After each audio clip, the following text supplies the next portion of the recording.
اے ناظرین، لمحہ بھر کو ٹھہر جائیے اور ذرا سوچئے، جب زمین لرز اٹھے، پہاڑ چیخ اٹھے، پانی غضبناک ہو کر سب کچھ بہا لے جائے تو انسان کس قدر بے بس ہو جاتا ہے۔ 15 اگست 2025 کی صبح شانگلہ کے پرسکون گاؤں چاگم، خولبانڈہ اور گنبد پر وہ قیامت صغریٰ ٹوٹ پڑی جس کی ہولناکی پچھلے 100 سال کی تاریخ میں کہیں نہیں ملتی۔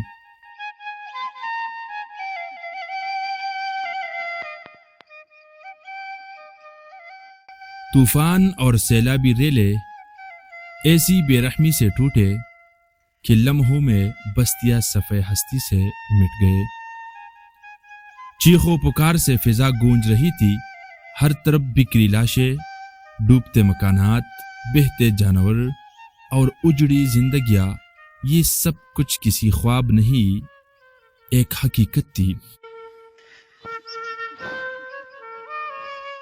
ہم تحصیلی چیئرمین حاجی عبدالمولا خان اور ریسکیو ٹیموں کے ہمراہ وہاں پہنچے۔ چاگم سے آگے عارف اور اسرار کے ساتھ پیدل سفر شروع ہوا۔ جیسے جیسے ہم قریب ہوتے گئے، دل دہلا دینے والے مناظر سامنے آتے گئے۔ صرف چند گھنٹوں کے اندر 19 قیمتی جانیں اجل کے حوالے ہو گئے۔ 6 افراد تاحال لاپتہ ہیں اور 40 سے زائد گھر ہمیشہ کے لیے مٹی میں دفن ہو گئے۔ راستے میں بکھرے ہوئے ساز و سامان، بے سہارا بچے، بھوک اور پیاس کے مارے لوگ، یہ سب مناظر ہمارے قدم روکنے پر مجبور کرتے رہے۔ جب ہم وہاں پہنچے، ہم نے دیکھا چاگم کے عظیم سپوت شریف خان اپنے بیٹے کے ساتھ خدمت خلق میں مصروف تھے۔ تباہی کے بیچ بھی امید کی کرن جگا رہے تھے۔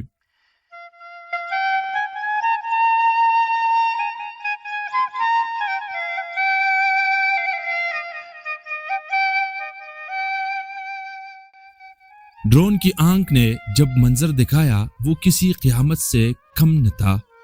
زمینیں اجڑ گئے، کھیت کھلیان برباد ہو گئے، اربوں کا نقصان، بجلی کی کھمبے اور ٹرانسفارمر، زمین بوس اور پہاڑوں سے اترتے بڑے بڑے پتھر پوری بستی کو نگل گئے۔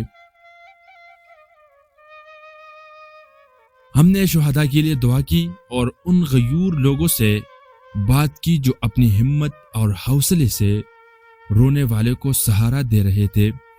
ناظرین، یہ مناظر صرف آنکھوں کو نہیں، دل کو بھی رلا دیتے ہیں۔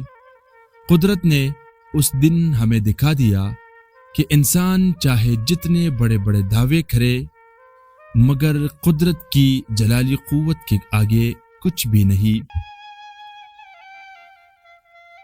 یہ کہانی چاگم، خولبانڈہ اور گنبد کے ان معصوم لوگوں کی ہے جنہوں نے اپنی آنکھوں سے قیامت صغریٰ دیکھی اور تاریخ کے اوراق میں ایک دردناک باب رقم کر دیا۔ اللہ تعالیٰ سے دعا ہے کہ اللہ تعالیٰ ہمیں اس قسم کی آفات سے محفوظ رکھے۔ شفیع اللہ، ہمدم ٹی وی، چاگم پورن ضلع، شانگلہ۔